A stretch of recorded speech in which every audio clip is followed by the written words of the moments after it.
o erro que as pessoas cometem é que elas não entendem quais são as regras do jogo. Se a gente não tiver um entendimento perfeito de quais são as regras do jogo, a gente nunca vai conseguir tomar as ações e as atitudes corretas.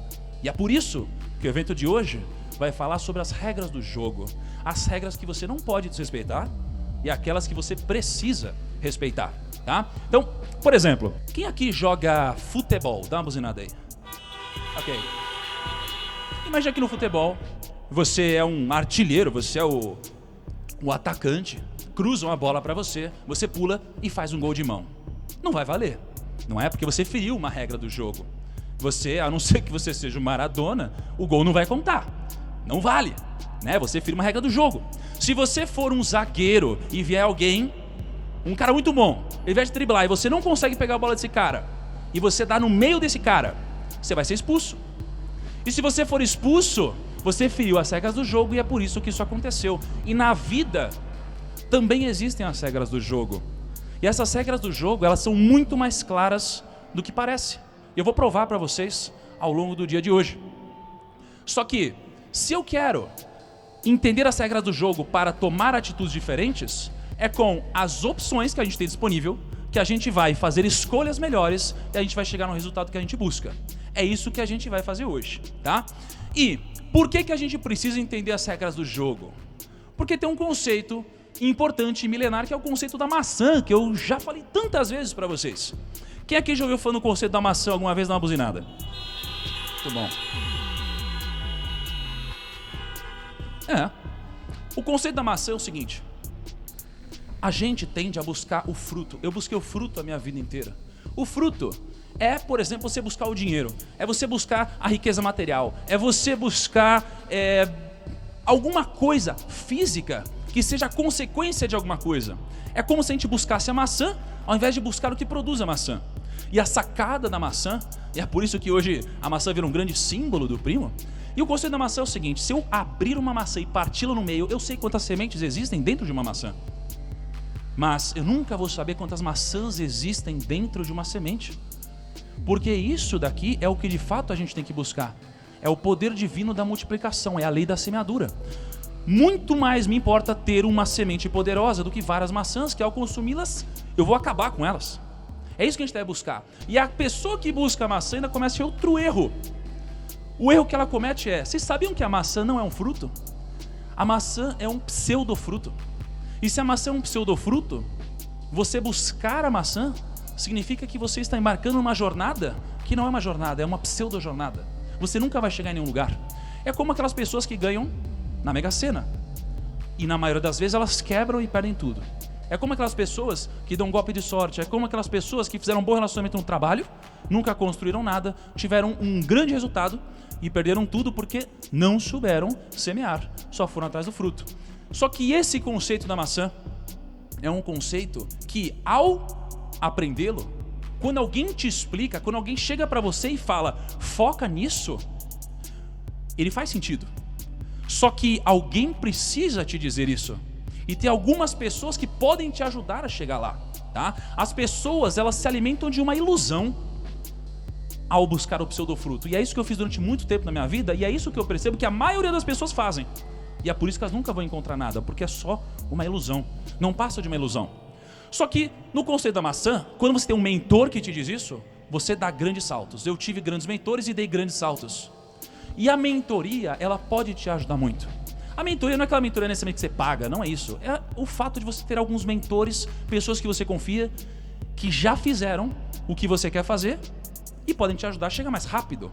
Então tem uma passagem interessante, que é a passagem que eu ilustrei aqui em um filme que eu adoro, tá? Que é a passagem do Mestre Yoda falando com Luke Skywalker. O Mestre Yoda, ele é um grande mentor do Luke. Ele orienta o Luke, ele já passou pelas coisas que o Luke passou. E trazendo para o nosso mundo, eu quero lembrar vocês a história de Rei Salomão e Davi. Quem é que ouviu eu contando essa história no desafio alguma vez?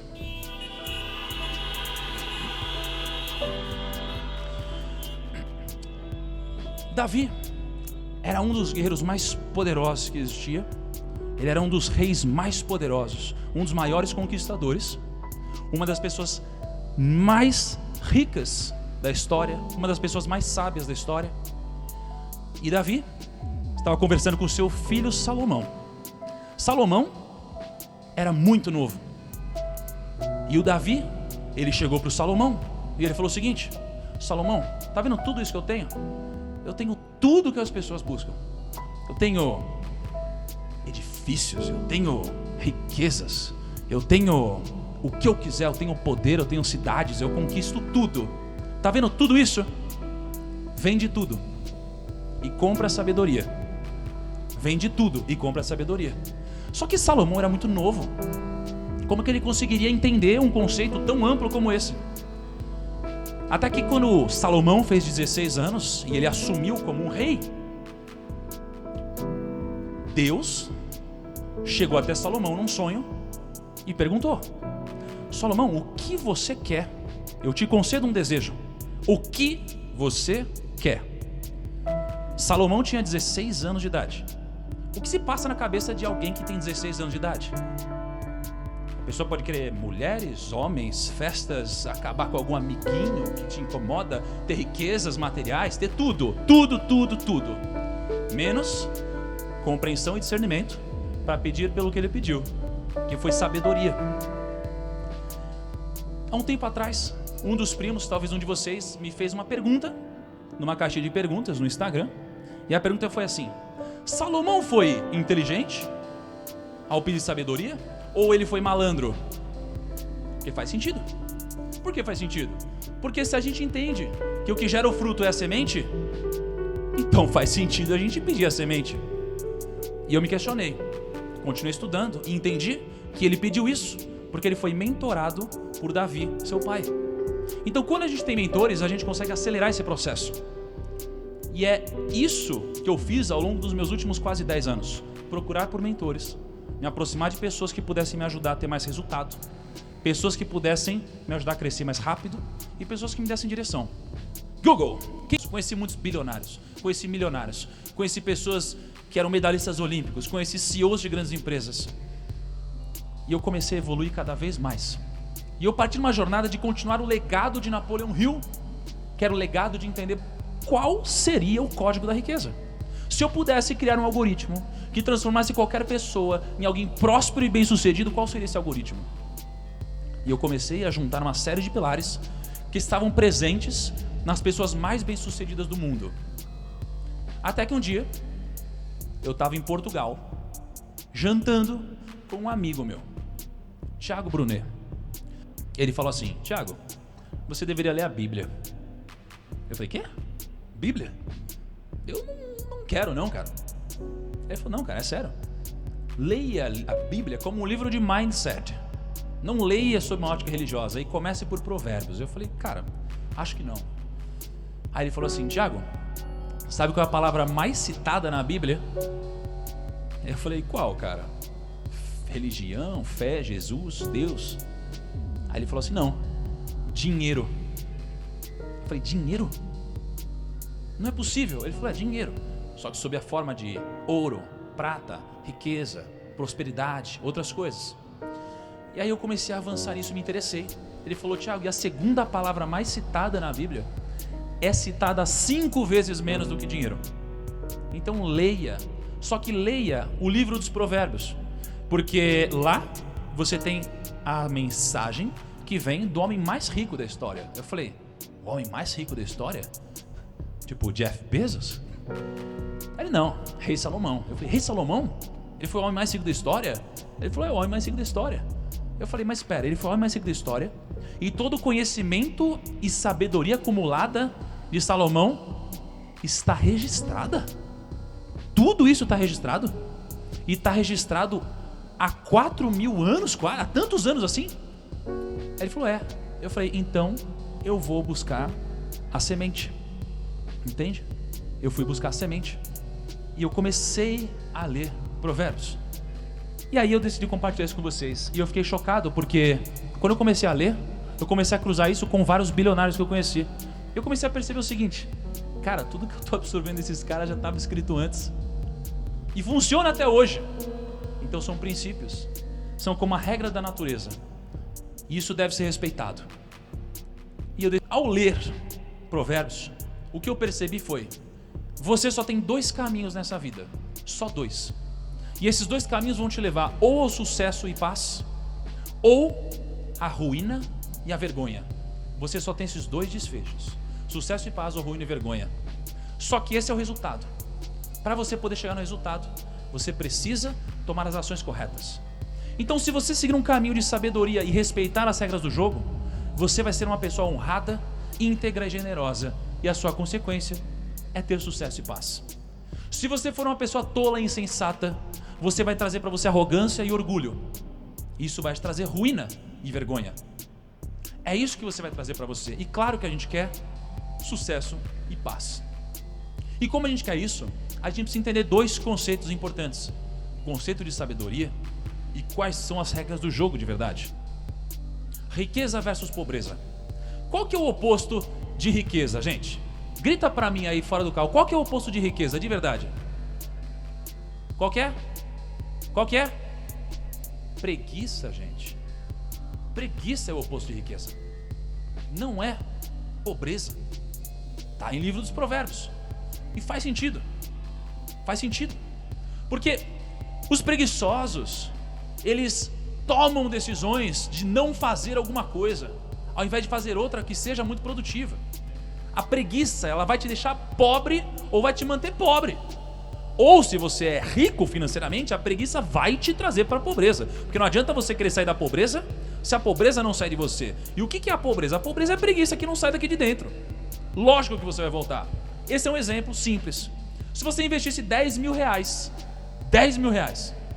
e você jogasse para 50 anos esses 10 mil reais, para você fazer uma projeção, para você entender essa dinâmica, 10 mil reais em 50 anos aplicados, com uma diferença de 0,1% ao mês, daria uma diferença de 1,5 milhão de reais.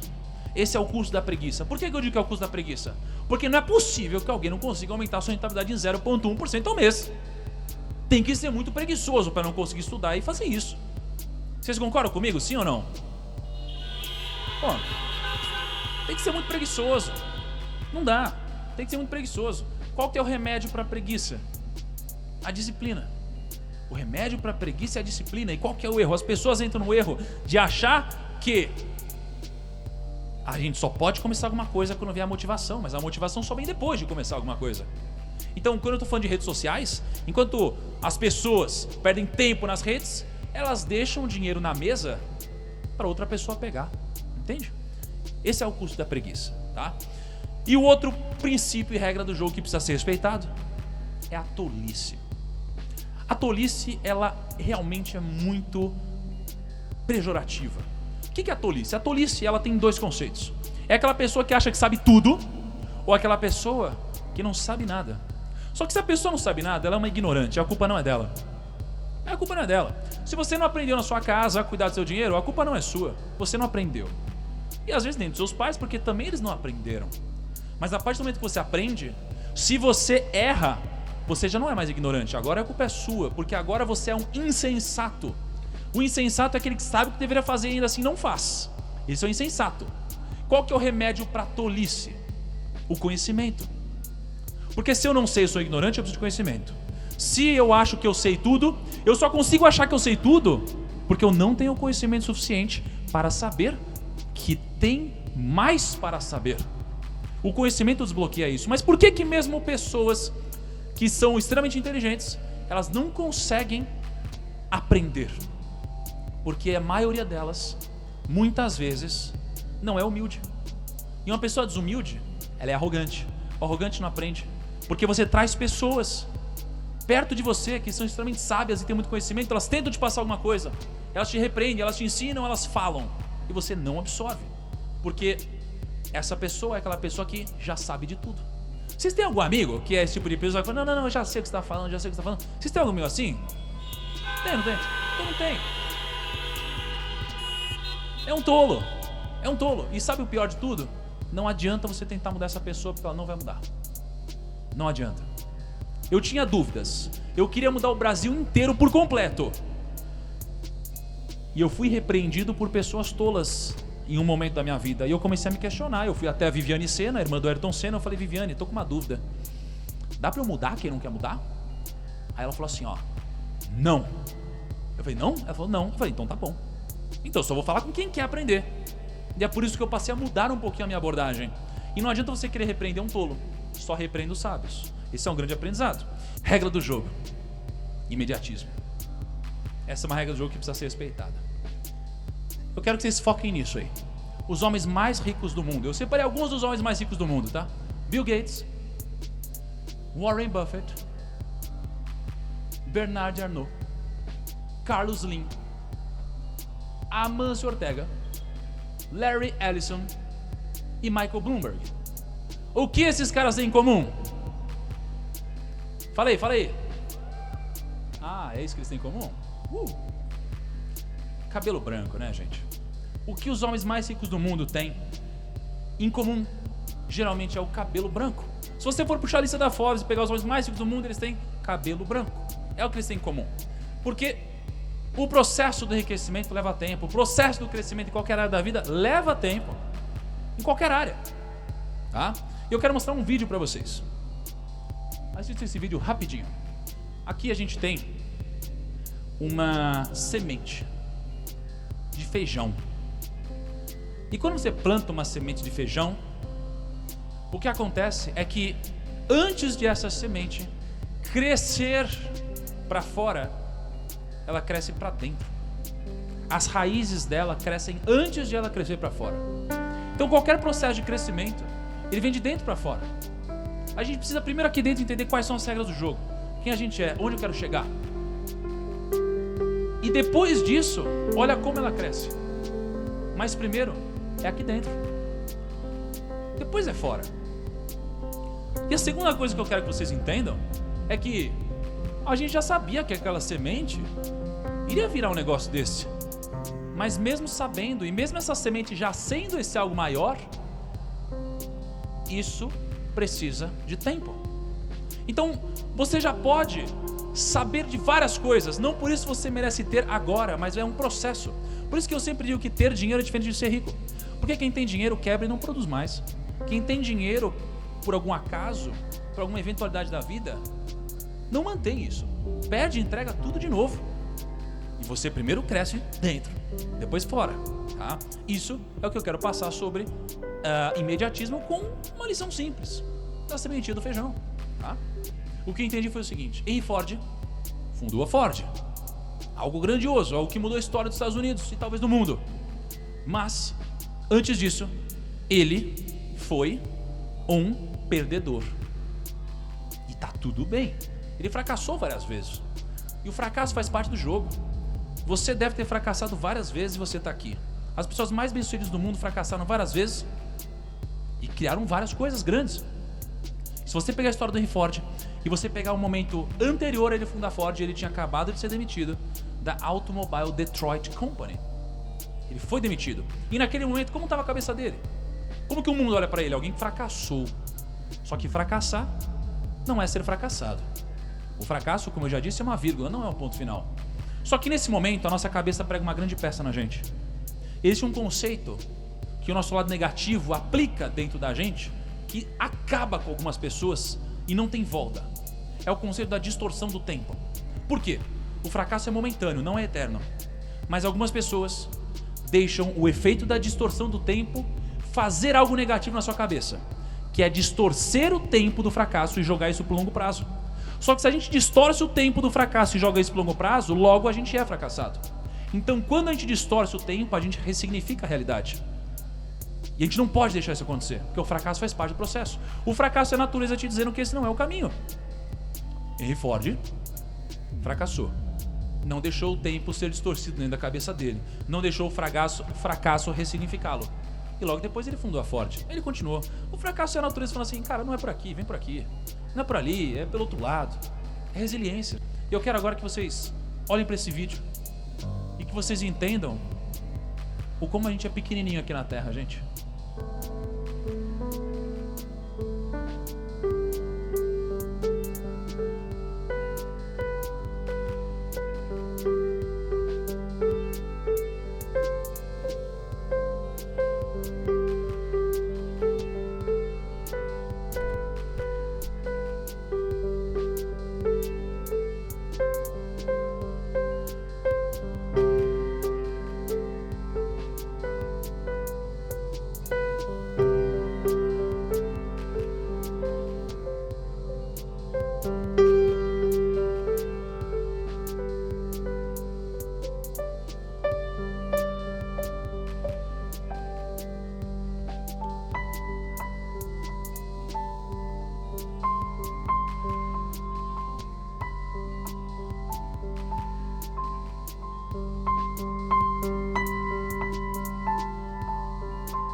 gente é muito pequenininho, né? Quem concorda dá uma buzinada.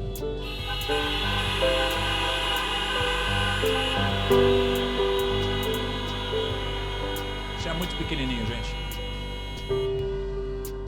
E eu me deparei com um conceito que eu quero compartilhar com vocês, que é o conceito de Hevel. Tudo é Hevel. Hevel é como o vapor. Você vê, você não consegue pegar. É como a vida. O sábio vai morrer, o pobre vai morrer, o rico vai morrer. Todo mundo vai ter um fim. Todo mundo. E quando a gente começa a entender o quão pequenininho a gente é, e que tudo vai ter fim, e que existem as exceções, que tem gente boa se dando mal, e tem gente ruim se dando bem, eu me questiono, pra que levar a vida tão a sério? Pra quê? E esse é o conceito de Hevel. E quando você aplica o conceito de Hevel na sua vida, você tem dois grandes benefícios. E eu tenho vivido dois grandes benefícios na minha vida. São os benefícios de lidar com o fracasso e lidar com o sucesso material. Porque se você aplica o conceito de Hevel, você não vai levar o fracasso tão a sério. Fracassou, e daí? Vai de novo, inventa, vai pra cima, não para. Qual é o problema? Fracassou, e daí? Não leva tão a sério. Se você tem um problema e pode resolver, legal. Se você tem um problema e não pode resolver, pra que você vai estressar? E do outro lado, o sucesso material. Porque o sucesso material, ele pode te fazer se sentir muito mais do que você é. Pode te subir a cabeça. O sucesso material não é ruim. Ele é ótimo, ele é bom, ele te dá poder e liberdade. Mas, da forma errada, você pode se deixar contaminar por isso e achar que o sucesso material é um fim, não um meio.